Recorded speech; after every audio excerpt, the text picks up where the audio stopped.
Miss பாருங்கள், மணி வந்து 5:30 ஆகுது. நம்ம வந்து சமையலை வந்து ஸ்டார்ட் பண்ணிட்டோம். இப்போ பார்த்தீங்கன்னா இதில் பார்த்தீங்கன்னா ஒயிட் ரைஸ் வந்துட்டுருக்குது. இதில் வந்து இட்லி வச்சேன். இட்லி வெந்துருச்சான்னு பார்க்கலாம்.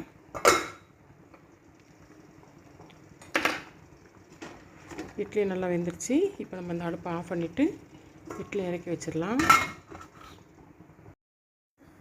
ஃப்ரெண்ட்ஸ், இப்போ பார்த்தீங்கன்னா நம்ம வந்து இட்லி எடுத்துகிட்டு போயாச்சு. அதுக்கு பதில் பதிமுக தண்ணி வச்சு பதிமுகத்தூள் போட்டாச்சு. இந்த சைடு வந்து ரைஸ் வந்துட்டுருக்குது. இப்போ பாசிப்பருப்பை லேசாக கொஞ்சோல வாஷ் பண்ணி எடுத்துகிட்டு வந்துருக்கேன். கொஞ்சம் இவ்வளோ தான் போட்டிருக்கிறேன். அது இப்போ என்ன செய்ய போகிறேன்னு பார்த்தீங்கன்னா, பாசிப்பருப்பு சொரக்காய் கூட்டு தான். அதுக்கு வந்து பார்த்திங்கன்னா சொரக்காய் இந்த மாதிரி சைஸில் கட் பண்ணி வச்சுட்டாச்சு. தக்காளி, அப்புறம் பச்சை மிளகாய், அப்புறம் வந்து வெங்காயம், இதெல்லாம் நம்ம கட் பண்ணி வச்சுருக்கிறோம். இப்போ இது எல்லாத்தையுமே இது கூட போட்டுடலாம். பருப்பு கூட, இந்த பாசிப்பருப்பு கூட போட்டுடலாம். போட்டுட்டு இது வந்து நம்ம இன்றைக்கி கூட்டு மாதிரி வைக்க போகிறோம். அதனால் வந்து தண்ணி வந்து நிறைய விட வேண்டாம். தண்ணி கொஞ்சம் விட்டாலும் போதும். அதனால் கொஞ்சமாக தண்ணி ஊற்றிக்கலாம். ஏன்னா சொரக்காவும் வந்து கொஞ்சம் தண்ணி கொடுக்கும் இல்லையா, அதனால் கொஞ்சமாக தண்ணி ஊற்றிக்கலாம். இப்போ காரத்துக்கு வந்து நம்ம வந்து இதில் பச்சை மிளகாய் மட்டும் தான் போட்டிருக்கிறோம், வேறு எதுவும் இல்லை. இப்போ வந்து கொஞ்சமாக பெருங்காயத்தூள், அப்புறம் பார்த்திங்கன்னா கொஞ்சம் வந்து மஞ்சப்பொடி போட்டுக்கலாம். இப்படி நம்ம அந்த சொரக்காய் வந்து வெறும் கூட்டாக வச்சாலும் நல்லாயிருக்கும். பாசி பயிரோடு சேர்த்து வைக்கிறப்போ இன்னும் வந்து சத்து அதிகமாக இருக்கும். அதே மாதிரி டேஸ்ட்டுமே நல்லாயிருக்கும். இப்போ கொஞ்சமாக ஒரு 1/2 ஸ்பூன் கிட்ட நம்ம வந்து மஞ்சத்தூள் சேர்த்துக்கலாம். 1/2 ஸ்பூன் கிட்ட மஞ்சத்தூள் சேர்த்தாச்சு.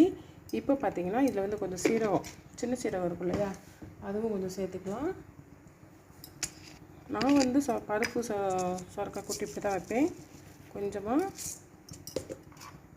இப்போ கொஞ்சம் சோம்பு போட்டிருக்கிறேன். இப்போ கொஞ்சம் சின்ன சீரகம், கொஞ்சோண்டு சோம்பும் கொஞ்சம் சின்ன சீரகமும் நம்ம சேர்த்துக்கலாம். போதும். ஒரு 1/2 ஸ்பூன் சேர்த்துருக்குறேன். இப்போது இதை நம்ம அடுப்பில் வச்சு இப்போ நம்ம கொஞ்சம் உப்பும் சேர்த்துடலாம். கொஞ்சம் தேவையான அளவு உப்பும் சேர்த்தாச்சு. இப்போ வந்து இது வந்து குக்கரில் நல்லா ஒரு 2 விசில் வரத்துக்கும் நல்லா வேக வச்சு எடுத்துக்கலாம். இது பார்த்திங்கன்னா பாருங்கள், ரைஸ் வந்து நல்லா வெந்து வந்துடுச்சு. இப்போது இந்த ரைஸை வந்து நம்ம நல்லா வடித்து டைனிங் டேபிளில் கொண்டு போய் வச்சிடலாம். இதில் வந்து நம்ம சொரக்காய் பருப்பு போட்டு வச்சுருக்குறோம். இதில் பதிமுக தண்ணி கொதிச்சிட்ருக்குது.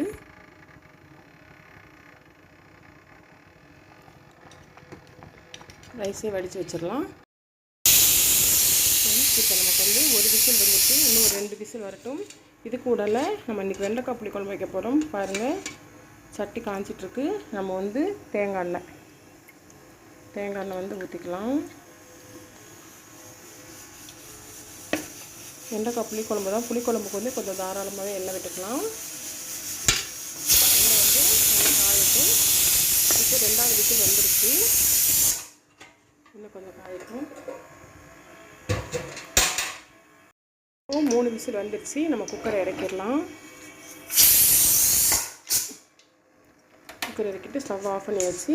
இப்போ புளிக்குழம்பு வைக்கிறதுக்கு நம்ம வந்து எண்ணெய் காஞ்சிட்ருக்குது. அதில் வந்து கொஞ்சம் கடுகு போட்டுக்கலாம். கடுகு கொஞ்சம் நல்லா பொரியட்டும். இப்போது கடுகு நல்லா பொரிச்சிருச்சு. கொஞ்சம் வெந்தயம் போட்டுக்கலாம். கடுகு வெந்தயம் நல்லா பொரிஞ்சிருச்சு. கொஞ்சம் கருவேப்பிலை போட்டுக்கலாம். கொஞ்சம் கருவேப்பிலை போட்டுட்டு இப்போ பார்த்தீங்கன்னா வெண்டைக்காய் தக்காளி கட் பண்ணி வச்சுருக்கிறேன். இதில் வெண்டைக்காயை மட்டும் நம்ம போட்டு நல்லா வதக்கிக்கலாம். வெண்டைக்காய் கொஞ்சம் நல்லா எண்ணெயில் வதங்கணும். அதுக்கப்புறம் வந்து பார்த்திங்கன்னா நம்ம கட் பண்ணி வச்சுருக்கிற சின்ன வெங்காயமும் தக்காளியும் போட்டுக்கலாம். வெண்டைக்காயை போட்டு நல்லா வதக்கிடுவோம். இப்போது வெண்டைக்காய் வதங்கிறதுக்காண்டி நம்ம கொஞ்சம் உப்பு போட்டுக்கலாம்.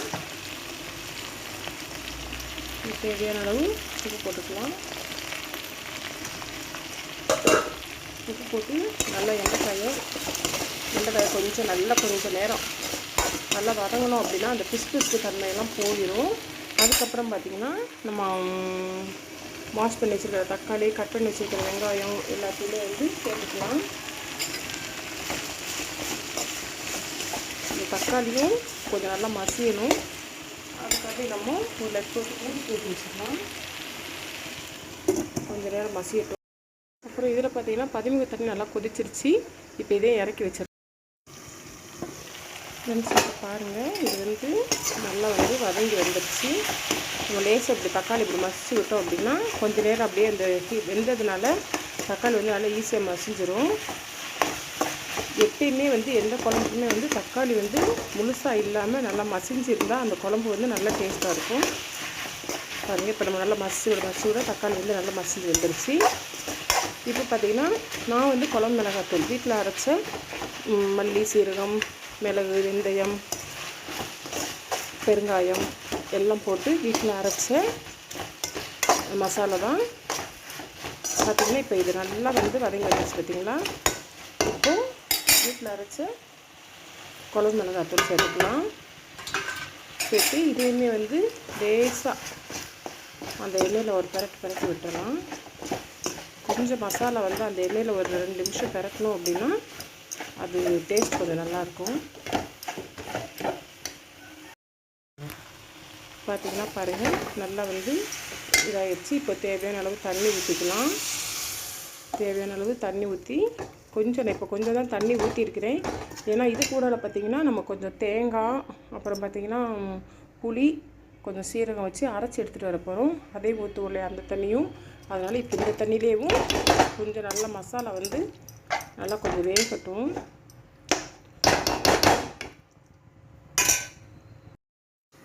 ஃப்ரெண்ட்ஸ் இப்போ வந்து நல்லா வந்து பாருங்கள், பாசிப்பயிறு, சொரக்காய் எல்லாமே வந்து நல்லா வெந்து வந்துடுச்சு. இப்போ கொஞ்சம் எண்ணெய் ஊற்றி கடுகு போட்டு பொரிய விட்டுருக்குறேன். கொஞ்சம் கருவேப்பிலையும் வத்தலும் போட்டுடலாம். நல்லா பாருங்கள் மசிஞ்சு பருப்பு, சொரக்காய் எல்லாம் நல்லா ஒன்றா வந்துடுச்சு. இப்போ நம்ம இதை ஒரு தாளிச்ச மல்லி ஊற்றிட்டோம் அப்படின்னா அவ்வளோதான், முடிஞ்சிடுச்சு. இப்போ தாளிச்சதை எடுத்து நம்ம இதில் ஊற்றிடலாம்.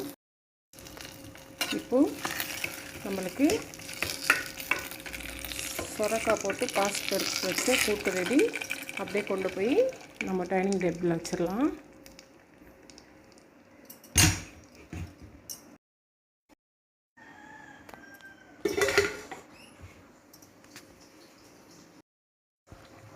ஃப்ரெண்ட்ஸ் மசாலா நல்லா கொதிச்சிருச்சு. இப்போது நம்ம சீரகம், புளி, தேங்காயெலாம் போட்டு அரைச்சிட்டு வந்தோம் இல்லையா, அதை நல்லா கழுவி ஊற்றிடலாம். ஃப்ரெண்ட்ஸ் பாருங்கள், இப்போ வந்து நம்மளுக்கு வந்து குழம்பு வந்து நல்லா ரெடி ஆகிடுச்சு. இது வந்து நல்லா லேசாக ஒரு கொதிக்கட்டும். இந்த ஸ்டேஜில் உப்பு எதுவும் நீங்கள் பார்க்கணுன்னா பார்த்துக்கோங்க. எனக்கு வந்து நான் போட்ட உப்பு எல்லாமே கரெக்டாக இருக்குது. ஒரு கொதி வந்த உடனே அவ்வளோதான், வெண்டைக்காய் புளி குழம்பு ரெடி. ஃப்ரெண்ட்ஸ் பாருங்கள், அவ்வளோதான், குழம்பு நல்லா கொதிச்சு வந்துச்சு. இப்போ நம்ம ஸ்டவ்வை ஆஃப் பண்ணிடலாம். இப்போ பார்த்திங்கன்னா நம்மளோட வெண்டைக்காய் புளி குழம்பு ரெடி ஆயிடுச்சு. இப்படி தான் நான் இந்த மாதிரி தான் நான் வெண்டைக்காய் புளி குழம்பு வைப்பேன். நீங்கள் எப்படி வைப்பீங்க அப்படிங்கிறத கமெண்ட்டில் சொல்லுங்கள். அப்புறம் பார்த்திங்கன்னா நம்ம வந்து தக்காளி சட்னி வைக்கணும், எல்லாம் கட் பண்ணி வச்சுருக்கிறேன். இப்போ வாக்கிங் போக டைம் ஆயிடுச்சு. அதனால் வாக்கிங் போயிட்டு வந்து இது நான் எப்படி வைக்கிறேன் அப்படிங்கிறத பார்க்கலாம். ஃப்ரெண்ட்ஸ் இப்போ உளுந்தம்பருப்பு போட்டேன், கொஞ்சம் கருகிருச்சு சட்னிக்கு. நம்ம இப்போ வத்தலை போட்டுக்கலாம். அடுத்தபடியாக கொஞ்சம் இங்கிட்டு தக்காளி வெங்காயம் இது பண்ணுறதுக்குள்ளே கருகிருச்சு, பரவாயில்ல. இப்போ வத்தலையும் போட்டாச்சு. அப்புறம் பார்த்திங்கன்னா நம்ம கட் பண்ணி வச்சுருக்கிற தக்காளி, வெங்காயம் இது எல்லாத்தையுமே வந்து நம்ம போட்டு நல்லா வதக்கிடலாம். உளுந்தம்பருப்பு வந்து பார்த்திங்கன்னா நல்லா பொரிஞ்சு வந்துருச்சு. நான் வந்து இதுக்கு வந்து கருப்பு உளுந்து போட்டேன், தோல் உளுந்து. சட்னிக்கு வந்து தோல் உளுந்து போட்டு செய்கிறப்ப வந்து பார்த்திங்கன்னா இன்னும் நம்ம நார்மல் உளுந்தை காட்டிலும் அந்த தோல் உளுந்து சொல்லுவாங்க இல்லையா, கருப்பாக இருக்கும் இல்லையா, அந்த உளுந்து போடுறப்போ அதோட சத்துக்கள் வந்து அதிகமாக இருக்கும்.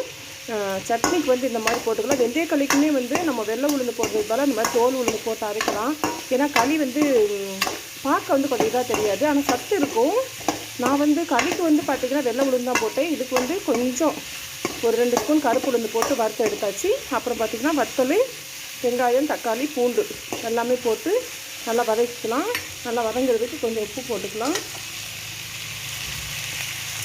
லேசாக கருப்பு உளுந்து லேசாக வந்து கருகின மாதிரி ஆயிடுச்சு. சரி பரவாயில்ல, கொஞ்சம் தானே போட்டிருக்கோம். அந்த உளுந்தோட ஸ்மெல் வந்து பார்த்திங்கன்னா நம்ம வறுக்கிறப்ப நல்லா அந்த ஸ்மெல் வரும். வாக்கிங் போய்ட்டு வந்த உடனே கடகடன் மணி வந்து பார்த்திங்கன்னா 7:15 ஆயிடுச்சு.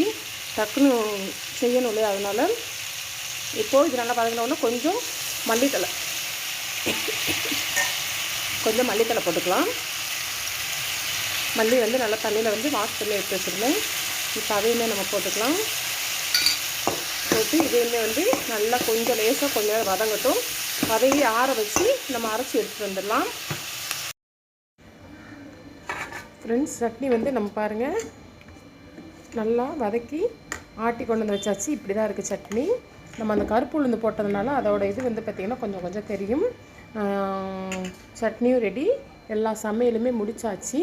இப்போது இதோட வீடியோ வந்து நான் பிரேக்ஃபாஸ்ட் வீடியோ கீழே டிஸ்கிரிப்ஷனில் தருவேன். நான் எப்படி சமையல் பண்ணேன், நான் எந்த மாதிரி பண்ணேன், ஊடால என்னென்ன வேலைகள் பார்த்தேன், எனக்கு எவ்வளோ டைம் ஆச்சு, மார்னிங் எத்தனை மணிக்கு ஸ்டார்ட் பண்ணேன், எத்தனை மணிக்கு முடிஞ்சது, இதுக்கு ஊடால நான் என்ன பண்ணேன் அப்படிங்கிற வீடியோ அந்த மாதிரி இதெல்லாம் இந்த வீடியோவில் வரும்.